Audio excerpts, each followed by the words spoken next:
On tonight's episode, Google announces the best ever concert series. Hear how you can boogie against cancer. Fellow Blonde correspondent Kayley Hanacek, who's replacing Brittany tonight, catches up with a few bands competing in the Roselands Theater's Next Big Thing tour.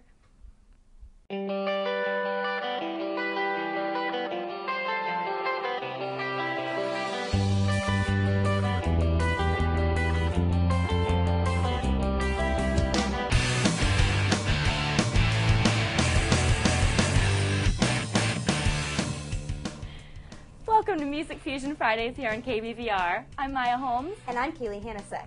And we're the Blonde Bombshells. Here to give you your weekly dose of music news.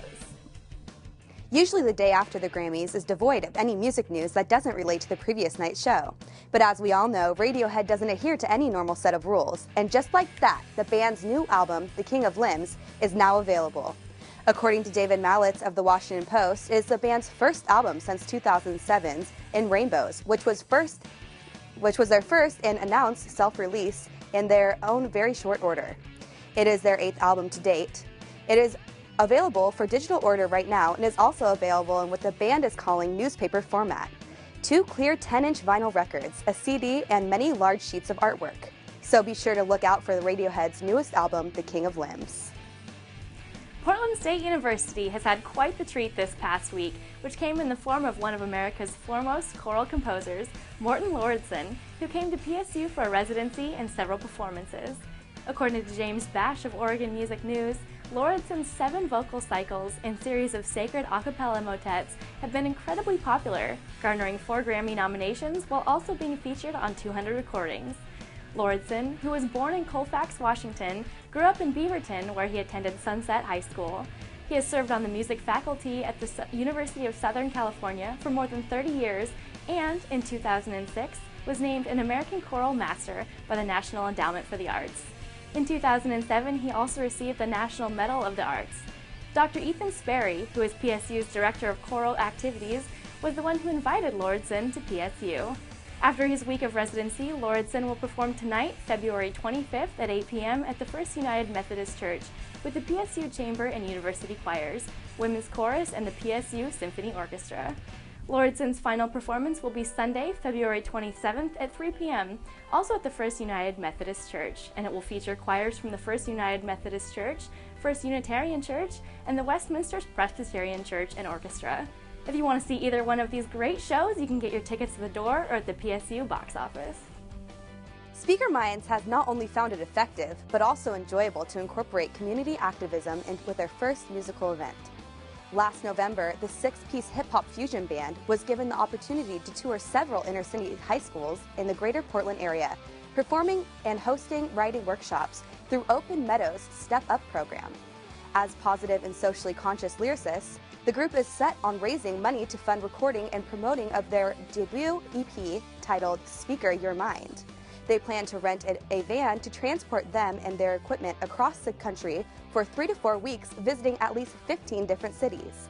On their trip, they hope to host hip-hop and poetry writing workshops at schools and community centers during the day, and then promote their EP by performing at venues during the night in each location. According to Randall Wyatt, also known as Diesel P, a writer, Oregon Music News, and member of Speaker Minds, these hip-hop writing workshops provide an outlet for teenagers to share their expression by allowing them to interact with live musicians, learn how to brainstorm their ideas and lyrical content, and give the teens the option to showcase their masterpiece to an audience. With the continuous loss of after-school programs due to budget cuts, it becomes more difficult for these kids to find structured outlets to keep them in school and out of trouble. That is why Speaker Minds is asking all of you to make this project come true by pledging as little as $1 towards their cause. It is all or nothing, so you will not be charged until the deadline of March 5th. And that is only if they reach their minimum goal of $1,500. To learn how you can help, visit Speaker Minds' Facebook page. This week, the Oregon Symphony released the lineup for the 2011 to 2012 season, and listeners will be happy to know that it looks like it will be a diverse mix of top-tier artists and programs that have familiar works, some that are fairly uncommon, as well as several newer pieces. According to James Bash of Oregon Music News, this upcoming season will be the 9th for music director Carlos Kalmar, who has been leading the orchestra to higher and higher performance levels and helped it get to an invitation to Carnegie Hall both this year and in 2013. Kalmar will direct 13 programs, including 10 of the 16 classical subscriptions concerts, as well as several special concerts. Resident conductor Gregory Vada will begin his 7th season with the orchestra and will direct a classical subscription program and will also conduct 6 special events and the Concert in the Kids series. Principal Pops conductor Jeff Dysek returns for his 4th season to lead the orchestra in a 4-concert series. Some of the big names you can expect to see performing at the orchestra at the Arlene Schnitzer Hall are Yefim Bomfram, Joseph Bell, Garrick Olson, Jeffrey Kahane, among many others. Looks like this upcoming season will keep the Oregon Symphony's tradition of excellence going strong. Backstage Bar and Grill will have its grand opening tonight, according to the manager, Joy Hood. The new 6,800 square foot rock club has been under construction at 6409 6th Avenue in Tacoma, Washington for the past few months. According to Ernest Jasmine of the News Tribune, the space was formerly occupied by the Game On Sports Grill. Hood has described the aesthetic as Hard Rock Cafe meets Coyote Ugly with live music, dancing girls in chaps, and rock memorabilia decor. Among the venue's first big shows is March 1st, Date with Lynch Mob, and the band formed by Dokken guitarist George Lynch. So if you're feeling a little rock and roll howl coming on, you should definitely check out Backstage Bar and Grill. Hate cancer but like to dance? Well, so does Boogie for the Cure, a South Puget Sound cancer awareness group that has recently announced their plans for a benefit for Kent Morrill of the Fabulous Wailers. As stated on Boogie for the Cure's website, they are a not-for-profit movement in the South Puget Sound dedicated to scheduling classic rock blues music to support the fight against cancer. According to Ernest Jasmine of the News Tribune, the event will be held on March 12th at the North Shore Golf and Country Club in Tacoma to help raise money for the influential Tacoma musicians' ongoing battle with prostate cancer. Morrill is the lead vocalist and keyboard player for the Wailers, a group that helped launch the original Northwest sound with its 1960 garage rock hit, Tall Cool One. With Rockin' Robin Roberts, the band has also become known for rearranging Richard Berry's influential but then little-known R&B song Louie Louie, and turning it into the rock anthem that Portland's Kingsmen eventually rode to from the national stardom. For more information on Boogie for the Cure and their upcoming events, you can visit www.boogieforthecure.webs.com. Last weekend, Kayley was able to catch up with a few bands competing in the Next Big Thing tour at the Roseland Theater in Portland, Oregon. Let's take a look at what she got. Hey guys, we're downtown Portland outside the Roseland Theater where the Next Big Thing tour is taking place inside. Over 20 bands are competing for 20 hours of professional studio recording and towards a new demo. We got a chance to catch up with some of the bands that are in the tour. Only on Bombshells Hit the Road. I'm here with Isaiah and Alex from Audible Silence. They're going to be playing in tonight's tour. So, are you guys excited to play today? Absolutely, we're ecstatic. Yeah. Cool. And how would you describe your music style? I'd say alternative. Okay. A little bit heavier edge, but yeah, mostly alternative. Okay, so kind of like a rock feel. And you guys both play guitar, right? Yeah? Okay, cool. And so, where are you guys from? We're over in Vancouver, Brush Prairie area. Cool. And how long have you guys been together as a band? 5-6 months. Wow. Yeah, We like Portland. Portland's way better. Love it here. Yeah, Portland is pretty cool. these guys started out before me, and I'm the newest member, so I came pretty, And how long have you been with the band? like 2 or 3 months, I think. Okay, cool. And would you guys say that you guys have a pretty good chemistry going? Or? For as long as we've been together, yeah, definitely.